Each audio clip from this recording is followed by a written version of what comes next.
It wasn't until I got a dash cam last year that I realised how annoying reflections can be. On my first trip with the dash cam, I went through some gorgeous scenery, and when I came home and looked at the footage, it was just full of reflections. I started looking for solutions, and when I did an internet search, two things kept coming up. The first solution was a dash mat. These are made of non-reflective material and cover the dashboard. The problem is my car's quite old and I couldn't find one for an old model. And secondly, I noticed that some of the reflections came from the footwell and a dash mat wouldn't cut them out. The other solution, which is far more popular, is just to put a circular polarizing filter in front of the camera lens, but I didn't want to do that either. This was my analysis of the problem, and what you have is the good light coming in from the front. This is the light that falls onto your sensor and makes your video. But you also have bad light coming up from inside the car. This reflects off the windshield into the camera and causes the reflections that you don't want. A circular polarizing filter will help to cut out the bad light, but it will also cut out the good light. And this may not be a problem during the daytime when it's very bright, but at night it's going to seriously degrade your video quality. These filters can reduce the amount of light by almost 2 stops. And that may not sound very much, but 1 stop is equivalent to a halving or doubling of light. So by using a CPL filter, you're cutting out a lot of light that's going through the lens onto the sensor. What I decided to do was try to find a way of blocking the bad light and preventing it from getting into the camera lens. This was my first solution, but it's far from ideal. It's far too big. If you're sitting in the passenger seat, it obstructs your view. And as someone pointed out in a comment on the previous video I did, there may actually be legal implications in some countries about having something this side attached to your windscreen. I therefore decided to come up with something better, a Mark II version, and that's what this video is about. Here's the second version. It does exactly the same as the first version, except that it's closer to the camera, smaller and neater. All there is a small flap that sits underneath the camera and stops the stray light from reflecting off the windscreen and causing those reflections in the videos. Before we take a look at it in the car, let's look at the construction process. And it needs to be light, fairly rigid, but what it doesn't need to be is strong. So for the flap, I've just used this material.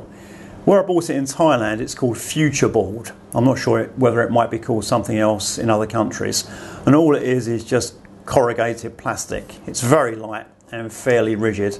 And to support it, I've just used these balsa wood sticks. Again, they are very light and fairly rigid, which suits the criteria that I want for this. I wanted the flap to be adjustable, so I bought a cheap flash bracket online, and I've just taken off this little locking knob to use on my device.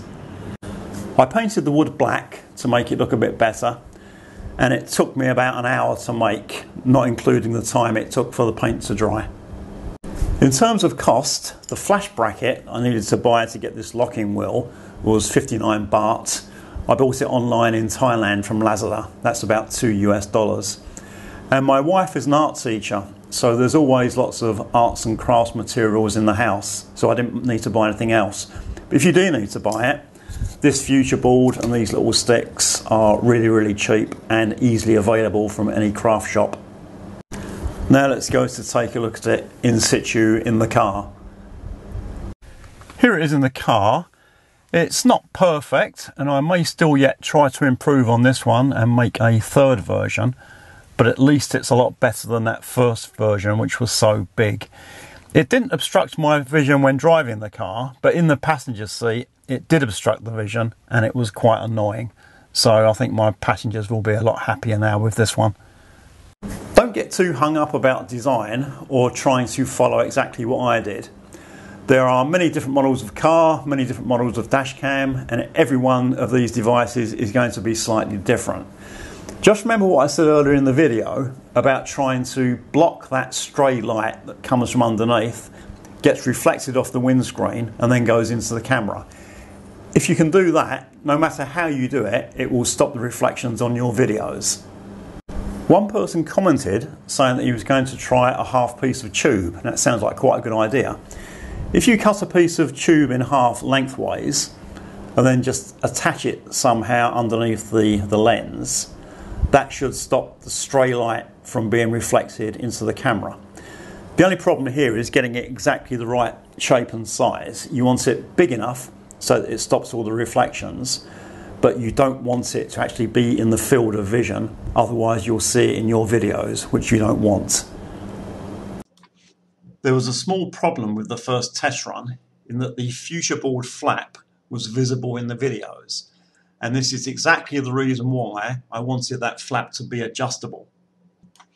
I made the adjustment, but this is quite difficult to see on the dashcam display, and you can still slightly see the bottom right corner, so it needs a little bit more fine tuning. The reflections look fine, but at the moment the conditions aren't ideal to test it.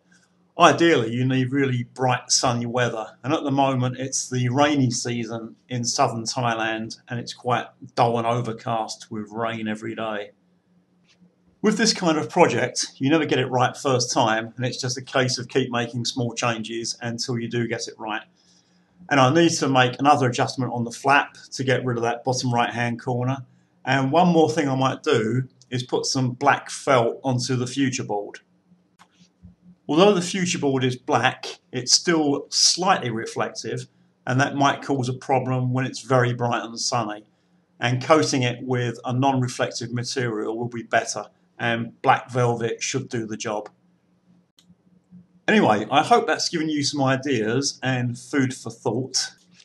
I would never presume to tell anyone what to do, and of course you can do whatever you want with your dashcam.